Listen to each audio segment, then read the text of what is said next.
it got out real well. But I do recall that it signed off at different times in the evening, so there was a limitation on the evening. I think that you were sort of alluding to that, but yeah, I had never really thought about that, but that's interesting. And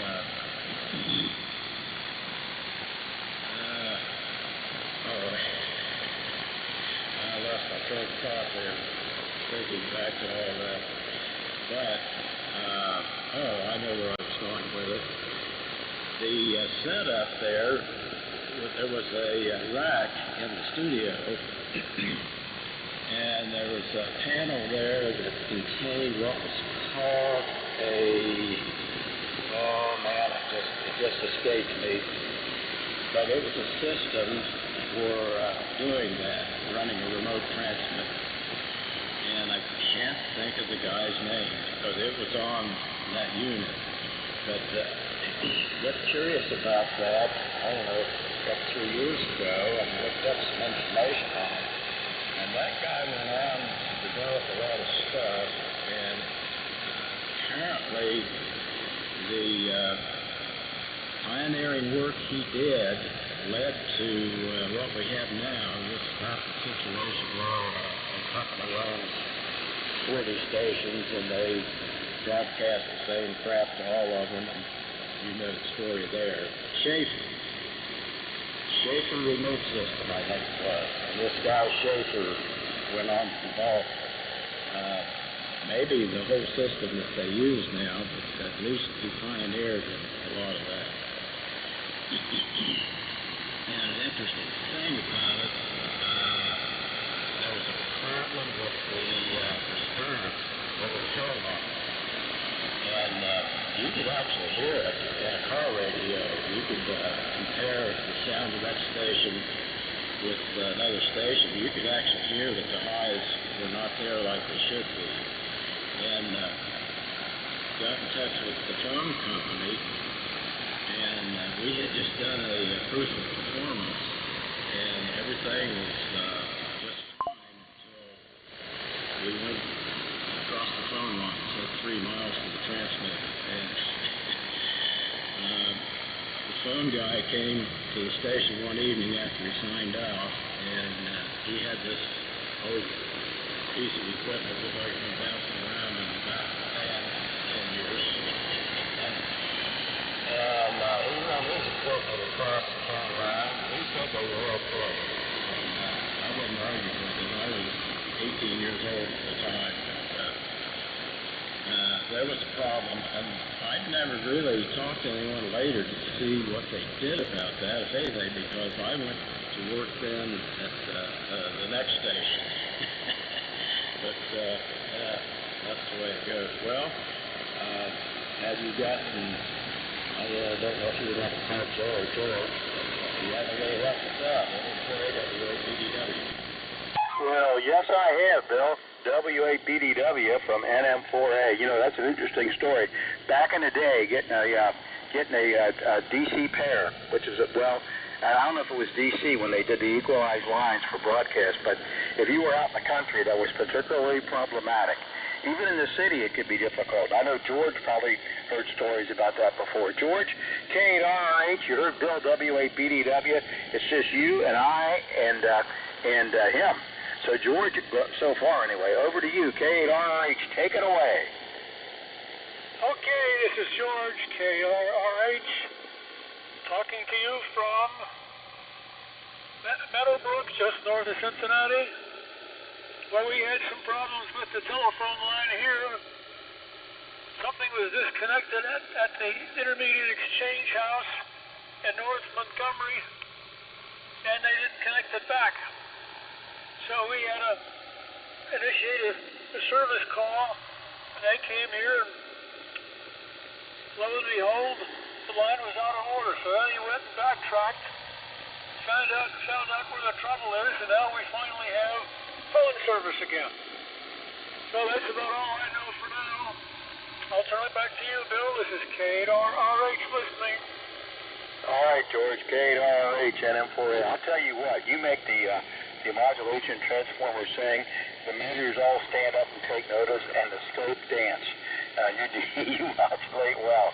And yeah, you know, phone lines are a classic problem. Of course, anymore, it's all done either over the internet or, well, later on we built a station in the mid-'80s, early 80s, that had a microwave, well, 900 megahertz, not quite microwave, but UHF link from studio to transmitter. And that thing had excellent response.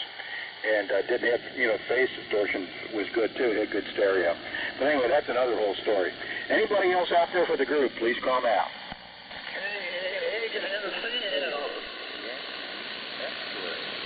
All right, we got two of them. We got KA8MCL and N4YX. So Lee, over to you first. Hello, Lee. Over to you, Lee. Go, Lee. Okay, this is Lee.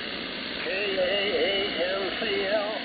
I am in Anderson Township, east of Cincinnati, and I'm glad to be here today. I'm a little bit late, but not much. But that's all I got to say. So back to you, Bill. This is Lee. KA8MCL. Good to hear you today, Lee. Good to hear you. And you're S6, so thank you for being there. Thank you for being there. Okay, the Commissar, Herr Commissar of Commissary Corner, N4YX. You're the last guy on the list from NM4A. Okay, Bill. Yeah, I think the mic gained up a little bit today. Yeah.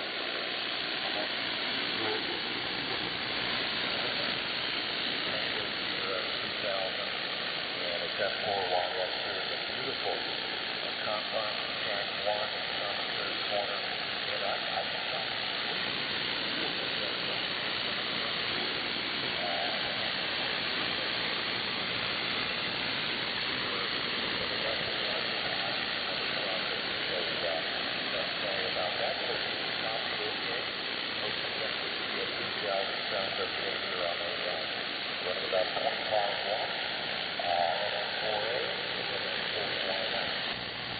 Okay, Ted, N4YX at M4A. Well, your 25 watts is peaking out on the S meter at S7. Lee was S6, by the way, and Bill was S8. But it turns out that there's a lot of selective fading on you compared to the other fellows, and that's probably because you and I are both in the same county. So there's a little bit of selective fading going on, and your audio is good. Lee has more potent audio, even though the S meter don't move as much as audio is a little more potent. But yours is good, Ted. Your audio is good. I think the selective fading is the culprit. Okay, anybody else out there for the group, please call now.